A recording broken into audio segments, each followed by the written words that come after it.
And now to our story. To kill two birds with one stone, Clark Kent planned a well-earned vacation at a logging camp deep in the North Woods, where he hoped to gather material for a story. Jimmy Olsen was accompanying him. However, less than 5 minutes before their train arrived at the town nearest the camp, Kent received a telegram from his editor, Perry White, telling him to return because of trouble at the camp. Since there was no southbound train until the following evening, Kent and Jimmy hired a dog sled and a driver and started for the logging camp just to pay it a visit.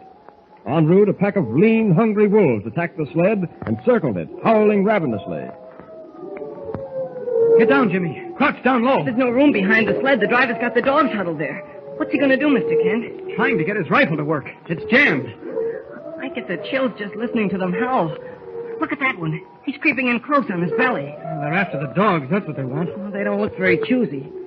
Why doesn't that driver say something or do something? There's nothing he can do unless that gun of his gets working. Look out, that wolf. He's after the dogs. Chased him back. Oh, but not far enough. Do wolves eat people, Mr. Kent?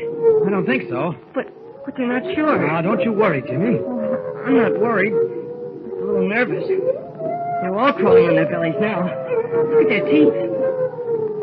He's not going to get that gun fixed in time. I know he's not. Keep your head, Jimmy. You've got work to do. I'm going to send you and the driver on to the logging camp. What do you mean? I'll keep the wolves here with that big, juicy steak we were taking out as a gift for Mr. Harmon, the camp boss. They won't leave with the smell of fresh meat around. Here, this must be the package. Here. Now, climb back into the sled. No, I won't go without you. Do as I say. Driver, get in the sled. Drive to camp. Fast. Comprende? Oui. All right, off you go. Mr. Kent, please.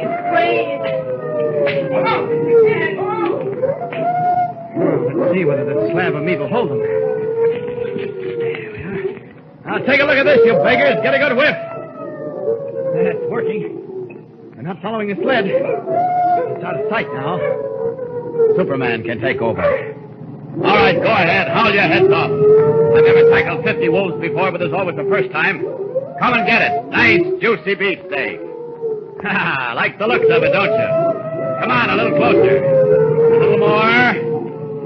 That's it. Now! Oh, no, you don't. Finished. Yeah, that does it. Well, that's one. Now for the rest. Oh, getting ready to charge me all at once, eh? Okay, I'm waiting. I'm ready for you. Come on. 3, 4 of you. 5. Come on, keep coming. 7.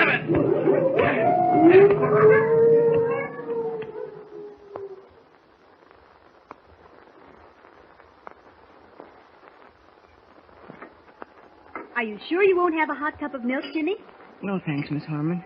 Now, look, Jimmy, you mustn't eat your heart out worrying. My father's gone to look for Mr. Kent with some of his best men. Buck up. Well, they'll never find him. There were 50 wolves. I'm sure there couldn't have been that many. But I tell you, there were. They were in a circle. Mr. Kent stood there holding up the piece of meat. I could see them coming in closer to get it. Jimmy, please. Crying won't help. You're much too big a boy to cry. You'd cry, too, if you had a friend like Mr. Kent. You knew you were never going to see him again. Who could that be? How do you do? What?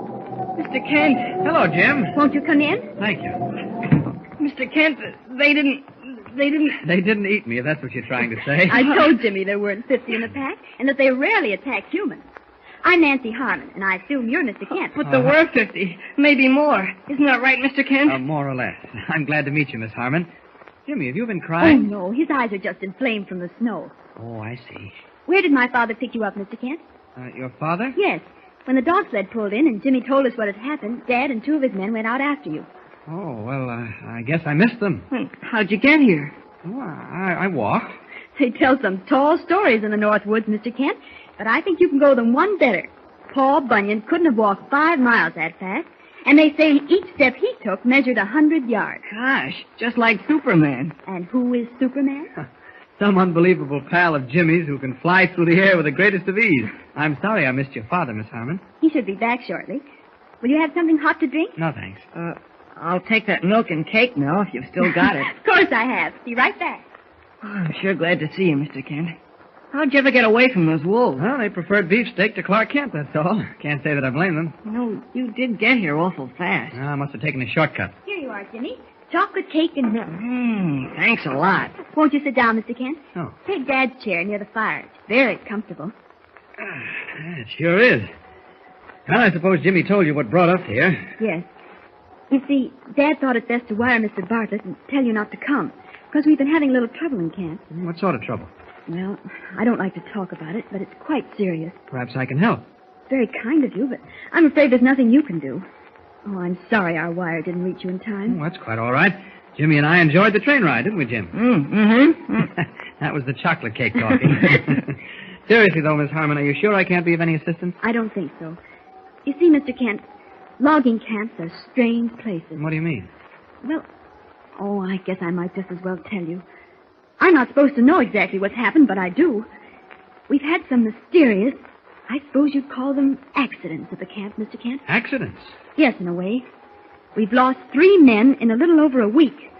I don't quite understand. You mean 3 men left the camp? No, they were found dead. At least 2 of them were. The third hasn't been located since the night before last. That's when Dad wired Mr. Bartlett to tell you not to come. I'm sorry to have to admit this, Miss Harmon, but I still don't understand. 2 men were found dead and the third is missing. Were these men murdered? No, or... that's just it. We don't know. Now, please, Mr. Kent, when you meet Dad, don't let on that I've told you all this. Well, you really haven't told me anything yet. I'm coming to the important part. Oh, well, then go on, Miss Harmon.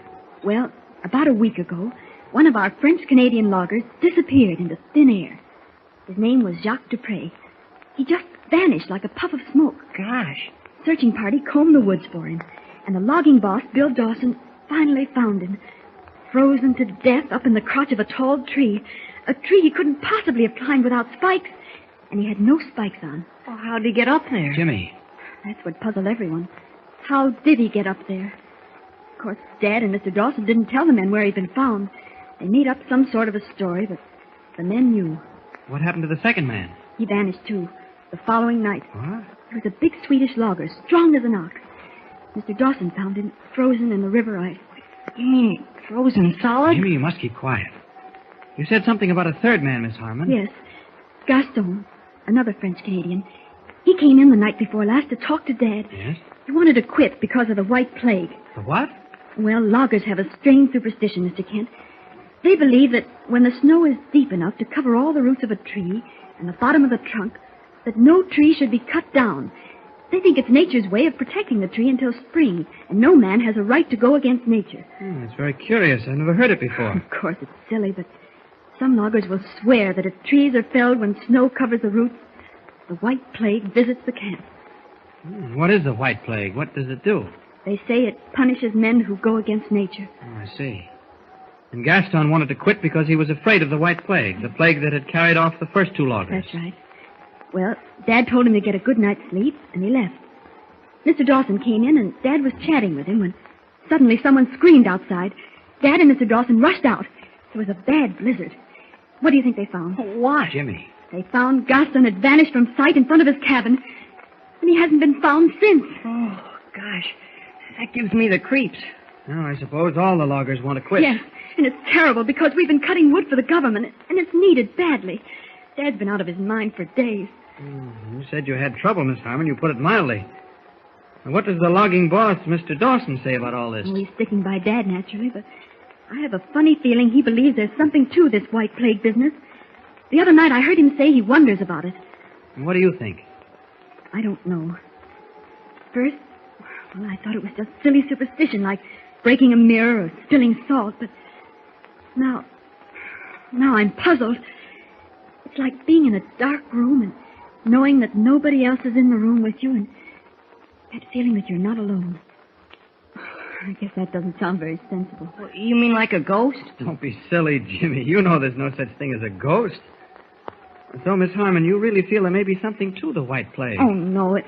I'm sure it's just nonsense, but when things keep happening, strange things, it sort of gets you. Yes, I understand. I'm not afraid or anything, but What's that? someone's at the door. Come in. That's funny.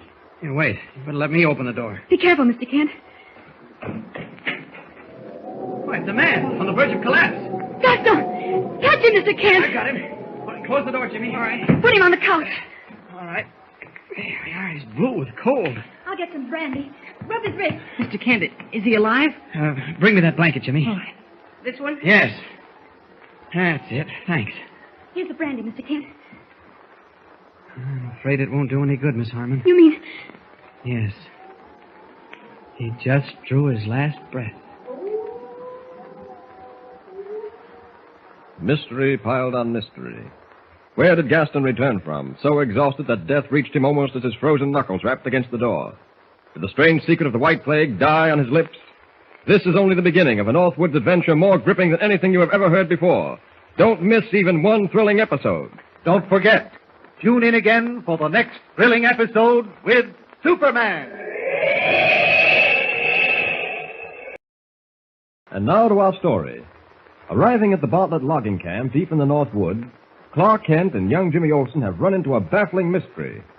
They found the camp under the spell of a strange superstition, a superstition of the frozen North. A belief that whoever cuts down a tree whose roots are covered with snow will suffer the vengeance of the White Plague. Thus far, 2 lumberjacks have been found dead under curious circumstances, and a third, after vanishing into thin air, staggered back to the office of the camp boss only to draw his last breath before he could utter a word. At the moment, a dangerous undercurrent of fear is running through the camp. The loggers go about their work uneasily, waiting and wondering where the White Plague will strike next. Fred Harmon, boss of the camp, is beside himself with anxiety, and his daughter Nancy is suffering because of her father's state of mind. Bill Dawson, tough, broad-shouldered boss of the logging crew, is driving his men on despite their unrest. We find Dawson, together with Kent and Jimmy, some miles from the camp, watching a crew of a dozen burly lumberjacks chop their way through a stand of towering oak. The ring of axe blades against live wood is sharp and clear on the frosty air. Gosh, look at those chips fly, Mr. Kent. They certainly can swing those axes. He sure can, Jimmy. How long does it take to chop through one of those oaks, Mr. Dawson? 2 good men can fell a 3-foot trunk in 8 to 10 minutes. Look, that big one's beginning to sway. Watch. See? Boy, look at that. That makes 17. Must be pretty near time to now go for lunch. I'll tell the men. Be back in a minute. All right. Well, Jimmy, what do you think of logging? Well, it's exciting, all right, but I don't know. You don't know what? I don't know whether I'd be keen on doing it for a living. Oh, it's too cold. You wouldn't be cold if you were swinging one of those 10-pound double-edged axes. Look at that short, dark man over there, the one in the green shirt. He's actually perspiring. I know, but doesn't it ever get warm up here? Oh, I imagine it's warm in the summertime. Well, Mr. Kent, why do they yell timber every time a tree falls? Well, for the same reason they yell 4 in a golf game before they hit the ball. It's to warn everyone in the way that a tree is about to topple. Otherwise, some logger who happens to have his back turned might be hurt when the tree crashes down. Oh, did you say hurt? Mm-hmm. Gosh, if one of those trees ever fell on a man, he'd end up in China. Yes, it's a dangerous business, Jimmy. But a very important one. Look at that big oak, the one they just felled. You know how old it is? About 10 years. Oh, that tree, Jimmy, must be 300 years old if it's a day. Are you kidding, Mr. Kent? No. Oaks grow very slowly, and that size tree probably was an acorn long before George Washington was born. Gosh, I never knew trees lived that long. Oh, there are some trees, mahogany and teak, that are estimated to be 1,000 years old. Well, how is it then that the forests aren't overgrown with trees? How is it that before people started to cut them down, the whole world wasn't just a lot of trees? Well, most of the world consisted of trees and bushes before the Ice Age, Jimmy. Oh. Well, what was the Ice Age? Well, that was a time thousands of years ago when great layers of ice slid down from the north and covered many of the forests and killed the trees off. That's the reason we have coal. Oh, what's coal got to do with it? You mean the kind of coal you burn in a stove? Uh-huh. Oh, now, wait a minute, Mr. Kent. Miners dig that out of the ground. Well, that's right, but that same coal the miners dig used to be the trees that were buried under the ice. Huh? Well, you see, Jim, the weight of the ice forced the wood together, and a chemical change came over it because it was buried so deep, and it turned into coal. Honest, Mr. Kent? Uh-huh. As a matter of fact, in Arizona, there's a place called the Petrified Forest. There, the trees either weren't buried deep enough, or there wasn't sufficient pressure, and instead of turning into coal, they turned into stone. If we ever have to take a trip out west, we'd stop by and see it. Strange how much you don't know, Mr. Kent. How much I don't know. No, I mean how much everyone doesn't know. Oh. For instance, something like this, how trees turned into coal. I'll bet not one kid back in Metropolis knows that. Oh, I'm sure there are plenty of them who do. Oh, you wait and see. When I get back, I'll ask them. Chances are even their fathers don't know. And take a kid like Skinny Walsh. His pop's a motorman on the streetcar line. And I'll wager even he doesn't know. We can all learn a lot of things day in and day out, Jimmy. Ours is a wonderful country. If more of us got to know it better, we'd learn to appreciate it. The Grand Canyon, the Rocky Mountains, the Mississippi River. No country in the world has so much to offer. Oh, here comes Mr. Dawson. I hope that basket he's carrying has our lunch in it. I could eat a bear. You'd have to catch him first, and that might spoil your appetite. Sorry I kept you waiting so long, but the men ate themselves today. Had to perk them up a little. How about putting on the feed bag? Oh, that's all I've been waiting to hear. Well, there's plenty of it. When Nancy Harmon sets up a lunch, nobody goes hungry. She set this one up special. Venison sandwich, son? Oh, what's venison? Deer meat, Jimmy. Oh. Well, gee, I don't know. Yeah, you said you could eat a bear. It's tender as chicken. Okay, I'll try it. Mr. Kent? Thanks. Well, Jimmy, like it? It's swell. Mm-hmm. Certainly is. You have fresh meat up here all winter, Mr. Dawson? We try to. If it's to be had. Mm-hmm. Living on salt pork and jerk beef for a spell makes you relish a piece of fresh meat. Hey, chew it, Jimmy. This isn't a race to see who can get the sandwich down first. Oh, the boy's hungry. This there's what does it. Say, I haven't had a chance to ask you, Mr. Dawson, and I hope you don't mind my bringing it up. Well, But what do you think about this white plague business? I try not to think about it, Kent. Well, I can appreciate that, but there must be some explanation for all that's happened. That French-Canadian, Gaston, where was he for 2 days and 2 nights? He certainly couldn't have lived through that blizzard out in the open. It don't seem likely, does it? Yet he was alive when he staggered to the door of the camp office. Didn't speak a word, did he? No. I put him on the couch while Miss Harmon went for some brandy. By the time she got back, he was dead. Too bad he couldn't have told what happened. It is too bad, because that might have explained everything. Of course, I know you don't believe the white plague superstition. If you did, you wouldn't have let the men cut those trees this morning. That last one, for instance, had snow piled around the trunk 3 feet high. Another sandwich, son? Well, if there is one. Plenty of them. Thanks, Mr. Dawson. There are only 2 possible solutions to the mystery, Dawson. Either the deaths were accidental, or what? or someone's trying to throw a scare into the camp, for one reason or another. Could it be any of your men? Well, that don't make sense, Mr. Kent. They earn their living logging. Say, what's that man running toward us for? Something's wrong. Kurt Travers never ran a step in his life unless he was being chased. What is it, Travers? You better come, Mr. Dawson. What happened? You'll see. The men are all gathered around a tree stump. No, Jimmy, you stay here. Oh, gee, I said stay here. Is this a joke, Travers? No, it ain't no joke. All right, stand back. Look, one of your men doubled up on the ground. Sam Green. He's stone dead. It's a white flag, that's what it is. Shut up. How'd this happen, Travers? I don't know. He was sitting on the stump eating when suddenly he keeled over. It was him and me felled that last tree. The white plague got him. I'll floor the next man who opens his mouth about the white plague. Sam had a heart attack. He was strong as an ox. Well, then maybe a rattler bit him. Sure, that's what it is. Rattler struck him on the calf, right above the top of his boot. All right, break it up. And give me a hand, will you? Sure. Carry him back to the chuck sled. Yep. Come on. There we are. That's it. Gosh, Mr. Kent, what happened? Get out of the way, Jimmy. Is he sick? There we are. Okay, Kent. Up on the sled. Okay. I'll cover him with this blanket. All right. I think you and the boy had better drive right back to camp. I'll stick around and talk to the man. Sure, all right. Will I be able to find the camp? You can't miss it. It's the logging trail, and the snow's packed hard. Oh. The horse will lead you. He's pulled that chuck sled over the trail 100 times. I'll hitch him up. What's the matter with the man, Mr. Kent? He had a heart attack. Gosh. Is he... Yes. Oh, gosh. All set, Mr. Kent? All right, come on, Jimmy. When you get to camp, Mr. Kent, drive around back to the office. Yes, I will. All right, Jimmy, up on the seat. All right. Just follow the trail and keep it a walk, or old John will slip. Okay. Get up. Gosh, Mr. Kent, do you think this will make things worse? What do you mean, Jim? Well, about the white plague? Oh, I'm surprised at you, Jimmy. Oh, I don't believe all that stuff about the white plague, Mr. Kent. Well, it does seem funny. What seems funny? Well, that fellow was the one in the green shirt, the one who was perspiring. Yes?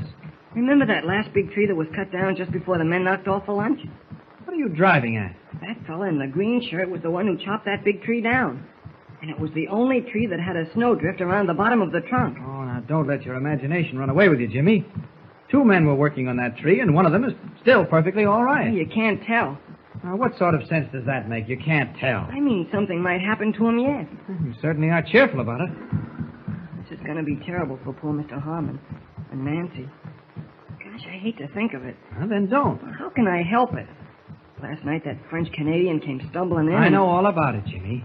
Is there anything else you can discuss? The weather or the price of beans? All right. Now, you don't have to sulk. The only reason I don't want you to talk about it is that I think we're going to solve the mystery. You mean the mystery of the White Plague? That's right. Do you know what it is? Now, take it easy. No, I don't know what it is, but... What was that? Drop down, Jimmy. Drop down. Someone's shooting at us with a rifle. Whoa there. Whoa down. Whoa. Where's it coming from, Mr. Kent? From those woods over there to the right. Keep low and behind me. I heard that bullet whiz by. I can't see anyone.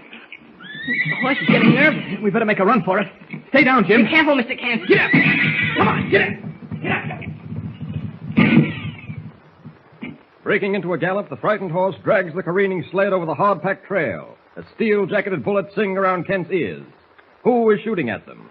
And how is it that Kent, even with his amazing vision, is unable to see the killer? The mystery is deepening, so don't miss a single thrilling episode. Don't forget, tune in again for the next thrilling episode with Superman.